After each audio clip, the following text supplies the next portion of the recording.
Faire de la nouvelle évangélisation, c'est une priorité qui concerne chacun des baptisés et qui doit s'appliquer de façon urgente dans notre Église. Mais comment y parvenir? Quels moyens se donner pour s'ajuster aux défis actuels de notre société?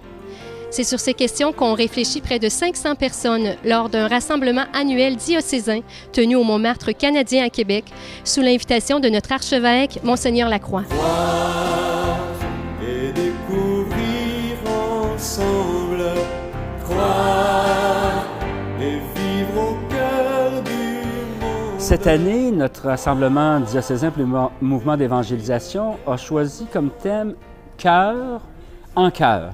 C'est parti du comité préparatoire pour faire des pas, pour ne pas tourner en rond d'une année à l'autre. Alors on s'est dit, on a déjà écouté les mouvements qui se sont présentés, on se connaît, il faudrait faire des pas de plus. Donc, des cœurs, C-O-A-U-R-S, on est tous des cœurs où l'amour veut émerger, où la bonne nouvelle veut émerger, mais souvent on travaille seul ou dans nos petits coins, dans notre mouvement qu'on aime bien.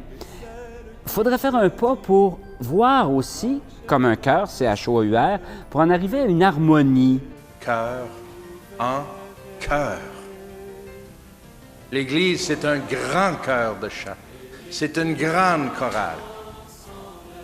Peut-être ça fait trop longtemps qu'on chante dans nos milieux sans apprécier qu'on a besoin non seulement des ténors, mais aussi des barytons, des altos, des autres groupes de voix, des autres sonorités. Ça ne veut pas dire qu'il faut oublier les belles chansons qu'on est capable de chanter tout seul, ou avec quelques-uns de notre groupe, avec notre mouvement. Ça ne veut pas dire qu'il faut être uniforme. L'unité, ce n'est pas l'uniformité. Mais je pense qu'il faut être capable de reconnaître qu'il y a des moments dans l'histoire de l'Église, et je suis convaincu que nous en vivons un, où nous devons ensemble chanter la même chanson, où nous devons ensemble mettre nos voix, nos énergies, notre cœur, tout notre être, pour une mission qui exige toutes les voix et toutes les tonalités.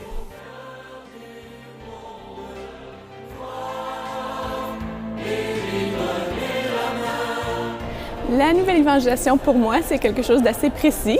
C'est un terme qu'on nous a donné, que Jean-Paul II nous a donné. Et puis, ça s'adresse au peuple d'ancienne chrétienté, où le christianisme dominait, où il y avait une culture chrétienne qui s'est déchristianisée depuis, qui a perdu la foi. Alors, c'est une place pour aller évangéliser les gens qui sont là. Alors, au Québec, au Canada, c'est vraiment une terre pour la nouvelle évangélisation.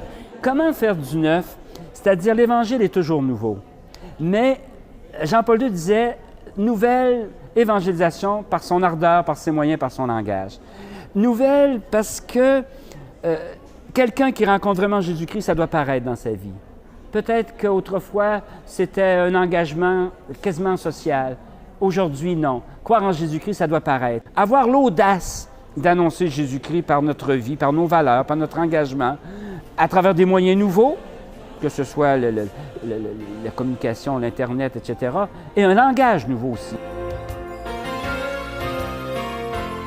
Bien, nous, on travaille avec une équipe de jeunes étudiants universitaires et puis c'est vraiment à travers eux, en les formant, afin qu'eux puissent partager l'Évangile avec leurs amis. Alors, ils vont inviter leurs amis et puis la plupart de notre évangélisation se passe en petits groupes, en petites cellules, ce qui est semblable à plusieurs mouvements de la nouvelle évangélisation. L'Église catholique, c'est au sujet d'une rencontre personnelle avec un Dieu qui nous aime, qui s'est révélé à travers la personne de Jésus. Puis une fois que le jeune rencontre la personne de Jésus, sa vie est transformée. Et là, et ce Jésus est présent dans l'Eucharistie. Et là, le jeune va courir à l'Église, puis va aller recevoir les sacrements, le sacrement de la messe, l'Eucharistie, puis aussi le sacrement du pardon.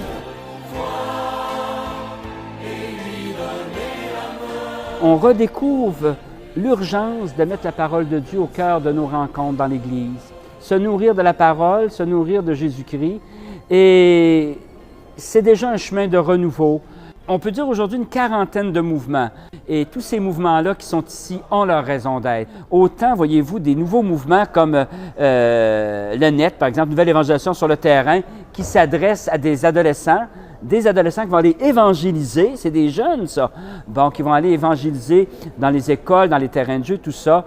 Je pense à la vie montante, si on va à un extrême, des personnes aînées. On a même un mouvement dans le diocèse, le comité de la nouvelle évangélisation pour les aînés, qui veut développer dans les résidences quelque chose de nouveau, parce que souvent, ils n'ont plus d'aumônier, ils n'ont pas de pastoral. Alors, comment faire surgir du neuf? Ce comité-là existe.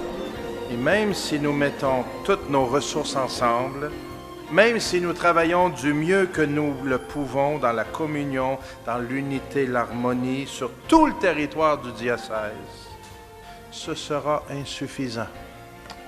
Ça demeure une tâche, une mission impossible. Nous n'y arriverons pas sans la force de l'Esprit Saint.